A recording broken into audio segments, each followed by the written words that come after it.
Oh, what's different is very simple, is that actually the fundamentals are good in the sense of that corporate Japan this time around has real earnings. In 1989, at the peak of the bubble, corporate Japan had no earnings, but a lot of price earnings multiple. There was a real bubble, there was a real hype, but no fundamentals. This time, Japan is all about the fundamentals.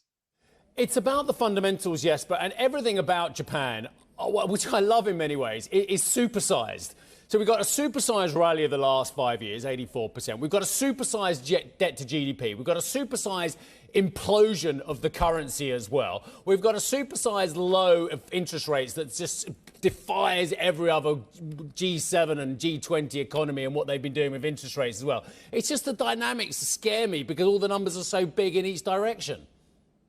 No, which is wonderful. Now you forgot out that also Japan has supersized its profitability.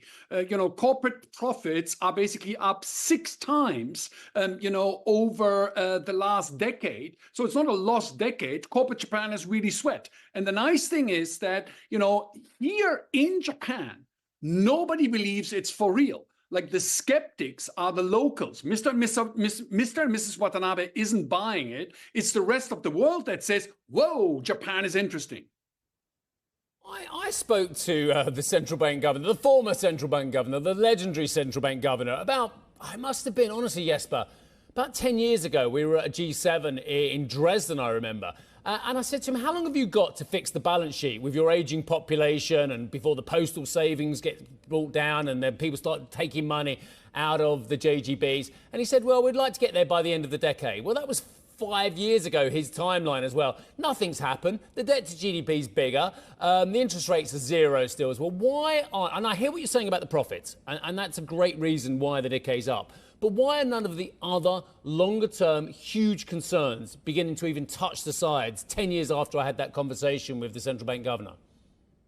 But you make the interesting point, because they are actually coming through, because ultimately the best way to explain the yen's weakness is indeed the fact that Japan's elite, the Bank of Japan, the Ministry of Finance, is actually quite concerned in the sense of that, wow, we're going to have to do everything we can, to generate, as much growth as possible. And as a result of that, Japan stands out as the only country where this year we're getting an income tax cut. And of course, Japan stands out as the only country where the central bank is going to maintain its zero interest rate policy. Yeah. Jesper, good morning to you. I mean, can the corporate governance that is happening in Japan sort of set it up for a long-term story here? And how much of that will be tested by the yen when that weakness subsides? Very interesting. I think that you make the important point that, what's different this time around is the fact that private sector Japan, the corporate leaders, they're the ones who are taking the action. It's not the Bank of Japan. It's not the Ministry of Finance. It's not some knight in shining armor politician. It's corporate Japan that says, right, we've got very lazy balance sheets. We've got too much cash on the balance sheet. We're going to have to do share buybacks. We're going to have to buy companies. We're going to have to invest, which is very, very exciting and hasn't happened for 30 years.